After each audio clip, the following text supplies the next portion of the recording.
Now, Nsokala Kanjena Batandwa was born in Cape Town on the 6th of July, 1983, because his mother, who is my aunt, my mother's youngest sister, now Mrs. Situmo, Lulama Situmo, was teaching in Cape Town. So Batandwa spent a few years in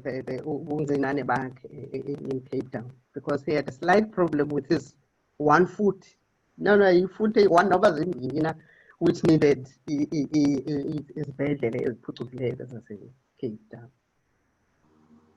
And then later, he went to Emashubini, which is my mother's home, and stayed with Madlamini, our maternal grandmother, a matriarch. So, wahlala apho Batandwa simane simbona xa sivizithe eMahlubini and all that. But in 1970, it was the end of the year, Umakhulu passed on. I think Batandwa was about 7 years, and he had already started school in Mahlubini or sub-A or something. So, joined again the other 5 cousins who were already staying in Gala and attending school in Gala. Now, these 5 cousins are Nondumiso, affectionately known as Ndumi, the late Manelisi, who was also affectionately known as Major or Major, Koleka, who is affectionately known as Scotch, Bongile, my brother used to call him Khrekwa because of her hair, but we call her Sboshi, and Busisiwe, who is known as Busi. The interesting thing about these 6, after Batandwa has joined them, is that Nondumiso and Manelis were almost the same age. Skosh and Bura were almost the same age. Smoshi and Busisiwe were almost the same age. So we had those twins. Life at my home, and during that time I was already at university.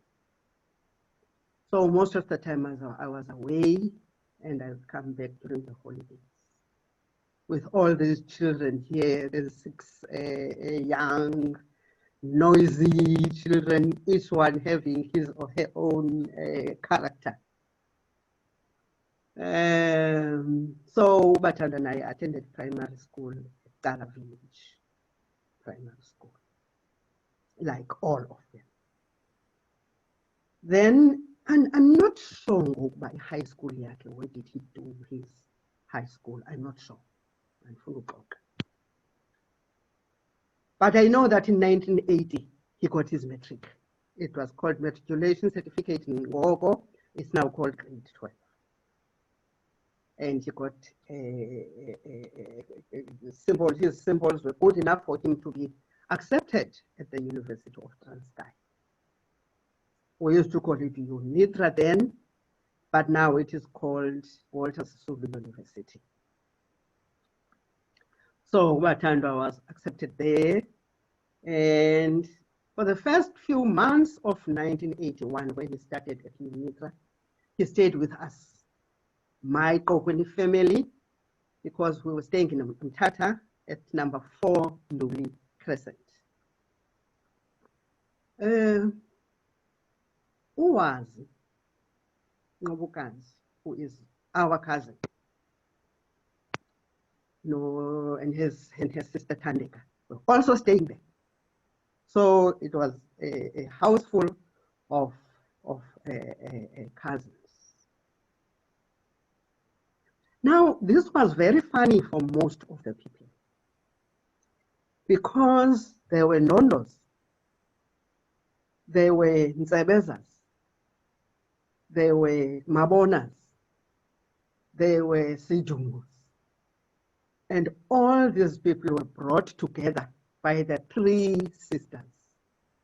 My mother, Nozipho Nzebeza, his second sister, Tandiwe, who married to the Mabona family, and then Lulama, who later married to Sidong family.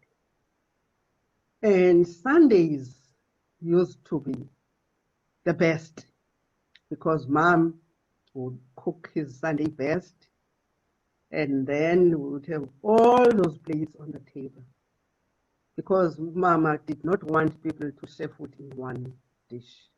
She had enough of that in the Lalis where she grew up. So she wanted everybody to have his or her own plate. So it used to be very, very beautiful and nice. And I was older than them, but they liked playing with me. I pushed them around. And if anybody cries, then I said, well, if you cry, I'm not going to play with you. So it was a wonderful time. So during his second year at UNITRA, Batandwa was a member of the SRC. And that's when his war started. Because there was student arrest, student problems. And he was suspended from UNITRA. And he went back to Ghana. She stayed at my home because at that time, all the others were all over. The others were at university, others were already working.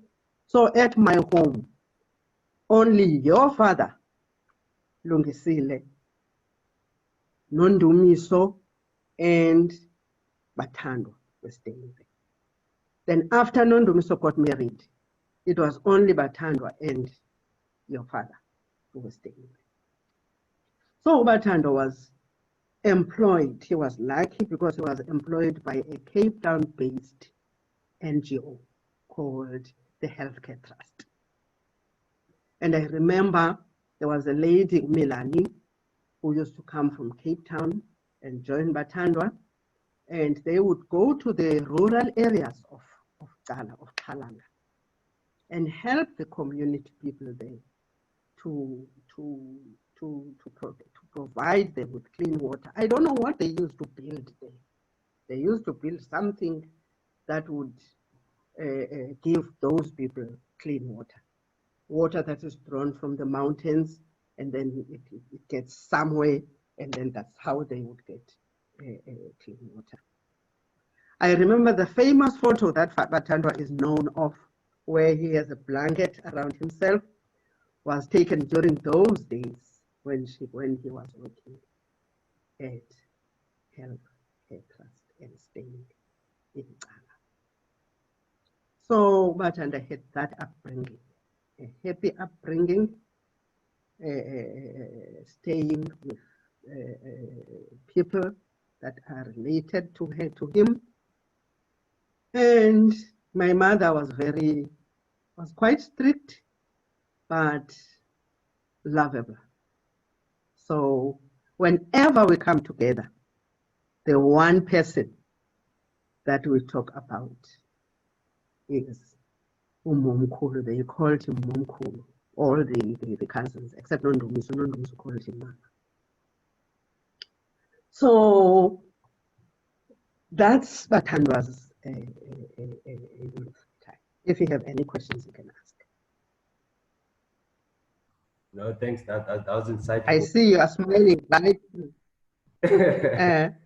No, because I wanted to know, like in his political influence from a family side, when did you start seeing it in terms of that he's now starting getting more involved in politics?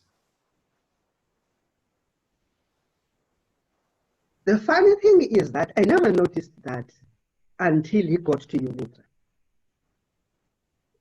Perhaps even at high school he had already started, perhaps by conversing with Obuti Bake, Lungisile and Zati. I am not sure. But it became clear when he was at UNITRA. And he followed them because even them, they started university, but they never finished. Never finished in that university. They had to do their own private studying for them to get their degrees. So, but unfortunately, his own life was cut short. I'm sure he would now have all those degrees if he had lived. Okay. And then from there, so the prof, advocate were influences in him growing up. I think so, especially in Ngoku when he started working, because the reason why he was suspended at university was because of all those political things. And that was well before 1994. So even a small thing would get you suspended or expelled from the university. So I'm sure by the time they stayed together, I'm sure that there was some influence there, because I know that the books that were sold in Because I'm told yeah. I'm told that the Zebeza household used to be raided by police a lot of the times, looking for books. Yes, looking for books. They would start at the bookshop and look at the books and whatever, and then they would go in the middle of the night or after 10 o'clock at night. They would go there, and Abanda are already asleep, but they would just rough them around and look for whatever. Even if they don't get anything today, if they want to raid again next week, they will do that. Mm. Oh, no, fortunately, I did not experience the raids, because when I finished university, I went to work. I taught in Tsomo, and I would come some weekends. So I didn't experience it. It's non-Dumiso and Prof who experienced them.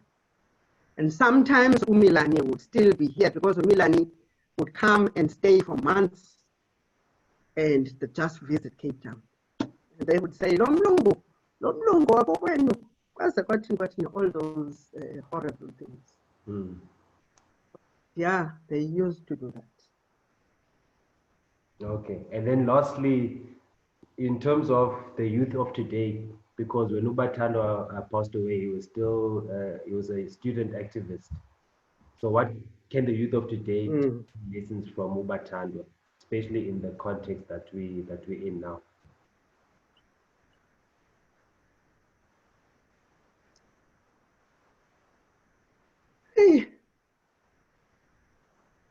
Because the conditions, the opportunities, and going to university is now no longer as difficult as it was during Batandwa time.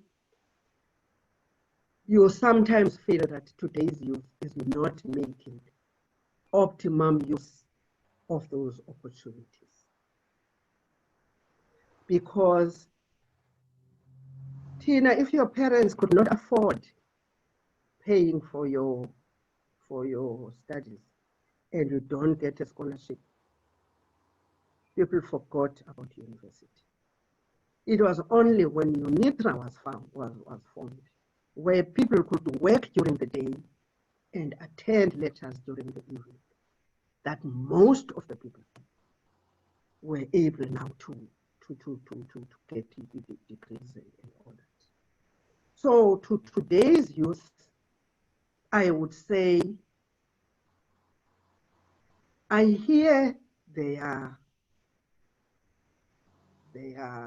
problems, that education needs to be done or whatever.